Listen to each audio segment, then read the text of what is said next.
Hey guys, Magic Mike here. I'm your wholesaler coach, and I teach you how to wholesale deals automagically. So the topic of discussion for today is, do I need a license to wholesale real estate?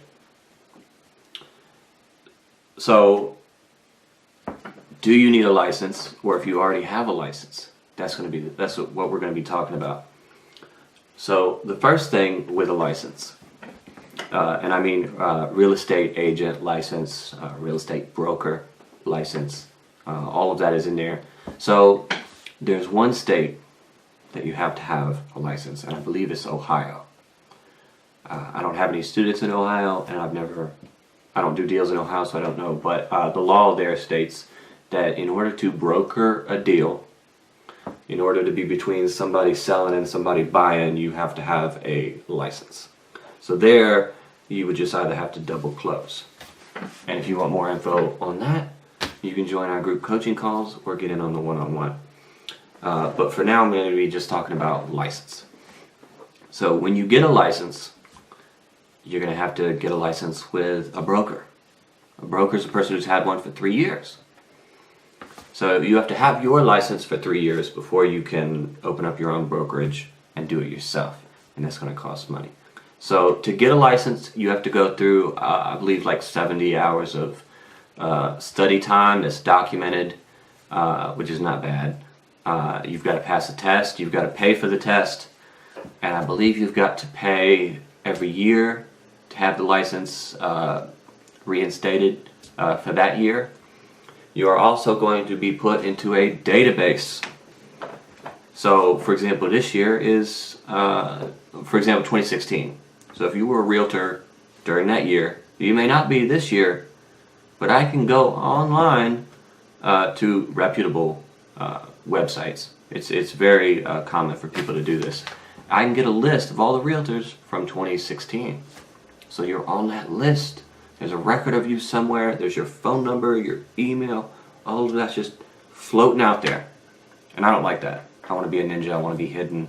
I don't want nobody to know I'm making money in real estate. So you're not going to find me in any database.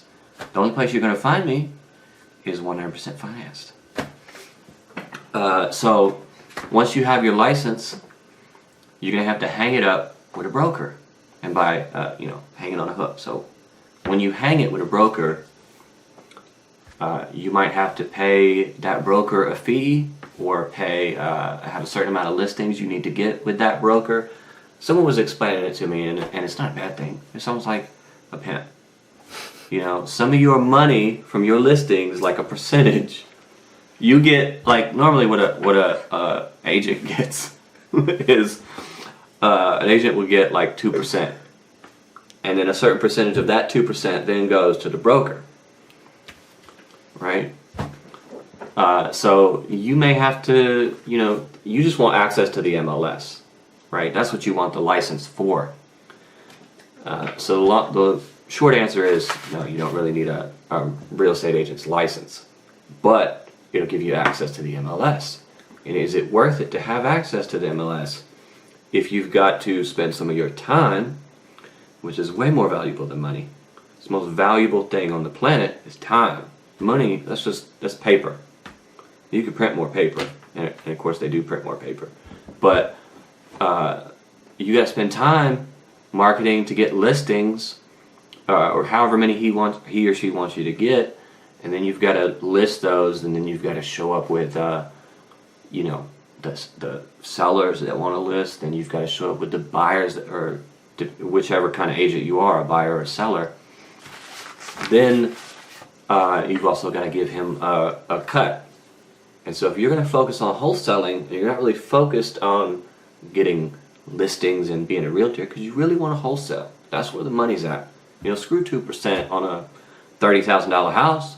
I can make 10 grand on a $30,000 house wholesaling it, but I'm not going to make that much if it's a listing. And also compared to the amount of work, because all I'm doing is getting a contract, and then I'm selling it to a cash buyer.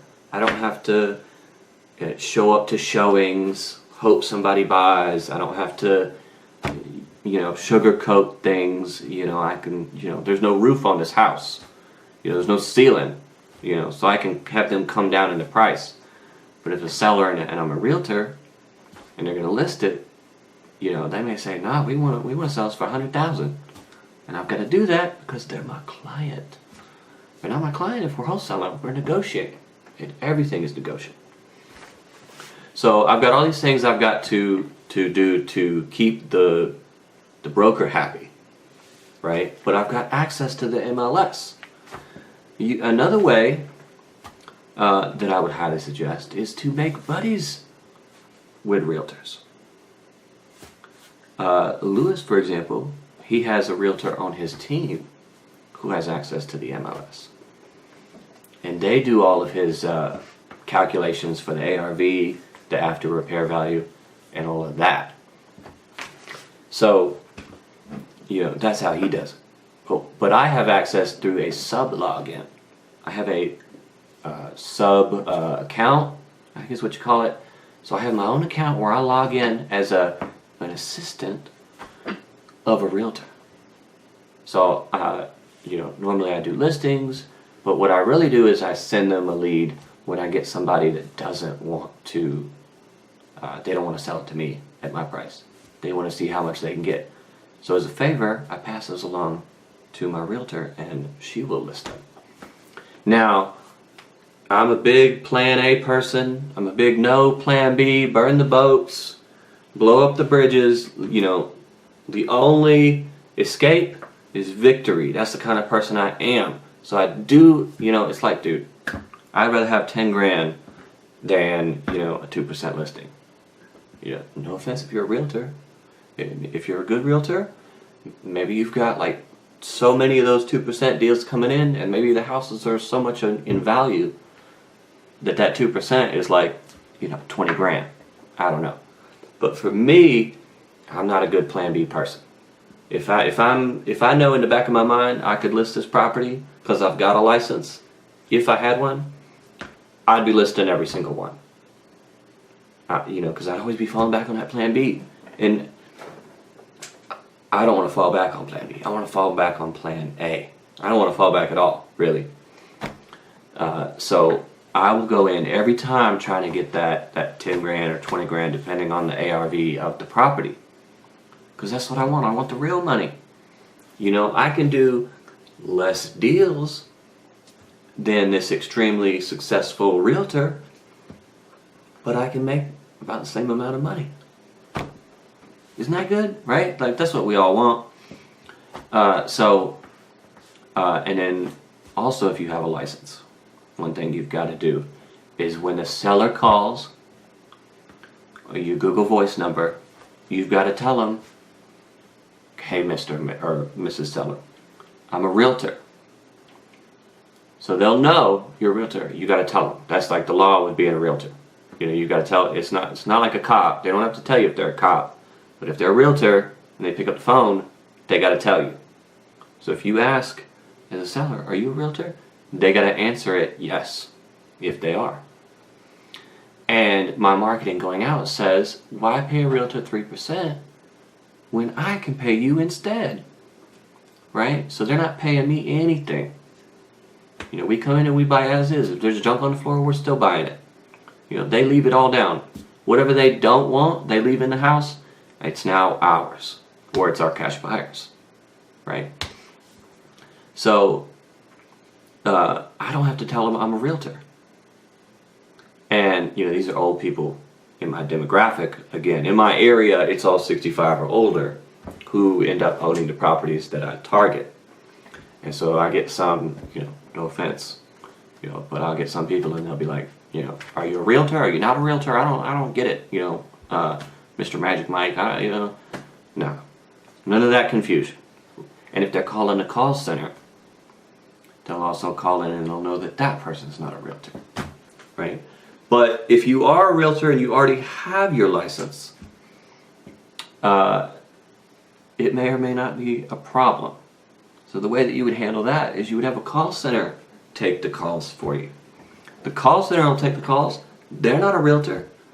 Susan or Bill or whoever picks up the phone in your call center, you're never going to meet them. But whoever they are, I'm pretty sure they don't have a license. Otherwise, they wouldn't be working in a call center. right? They're not going to have that realtor's license. So they're going to pick up the phone for you. We all know the Dilbert principle, right? Like, no offense, this is not bad about realtors, but Dilbert principle was written by the guy who did the Dilbert comics. And it was a real book. It's not like a joke. It's similar to Office Space. If you've seen that movie, you pretty much have read the Dilbert principle. They have, some lazy guy, directly affecting the work. Therefore, the work that comes out of the company is crap. So they promoted him into a position where he would not directly affect the work. And it made some coworkers mad, but it got him away from the product. The product started coming out nice, right? So think about that. If you're a realtor, just promote yourself. Don't be the acquisitions manager. Don't be the call picker upper. Don't ever talk to the seller. You can have other people do that for you. If you want to set that up, you can join our one-on-one coaching where I will work with you directly to set that up to where you never even have to talk to the seller. You may never even have to meet the seller or the buyer for that matter. And I can show you how to set all that up automatically. So you can be in a position where you don't have to pick up the phone. You don't have to talk to the seller. So you'll never actually have to tell them, oh, by the way, I'm a realtor. You can still have your marketing going out on websites and everything saying, hey, I'm not a realtor. Or, if you don't want to work with a realtor, work with me. And you could still be a realtor. Right? So the short answer is you don't really need a license. What you really need is access to the MLS. Unlike Zillow, with Zillow, you may have, you've got to find the ARV, the after repair value of the house. That's why you want access to the MLS. That's why most people want a license. And that is the goal. Like when you show up at the property, your goal is to get that property under contract. That's why you go there. So you get this license, or you get with a realtor so you can get access to the MLS. So you can find out what the ARV of your properties are, and then you can plug that into my deal analyzer spreadsheet, and it will spit out your offer based on whether it's a fix and flip or if it's a rental. Again, if you want to know more about that, click the link in the description, and I may get you a copy if you are in our coaching program. So I can find the ARV of a property really quick.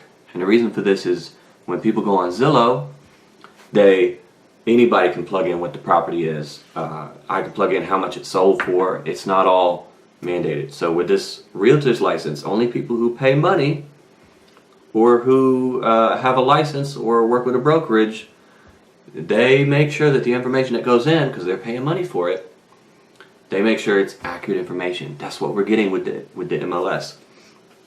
So I would love to tell you more about this and work with you specifically in your area to determine whether or not you need a license or not. It may help, it may not, but we can figure that out, and we can make you a personalized blueprint just for you, so you can start wholesaling deals automatically. All you need to do is click the link in the description, and you will start working with Magic Mike. Thanks. Thanks for watching the video. We appreciate your viewership. By the way, guys, make sure you subscribe to 100percentfinance.com. We have a plethora of tools that can help you succeed financially. We have a report on credit repair, 3 tips on how you can improve your FICO score. We also have a business credit ebook. We have a ton of real estate related documents, from deal analyzers to a mortgage calculator, a whole bunch of resources. You just have to subscribe. And one last thing, don't want to forget, we are offering free live webinars to answer your questions. This is only made available to our website subscribers. So you have to subscribe to 100percentfinance.com to receive the details as to the date, the time, and the call-in information for the webinars to answer your credit repair, business credit or business funding needs, as well as your real estate related questions. Thank you guys again for watching, and subscribe.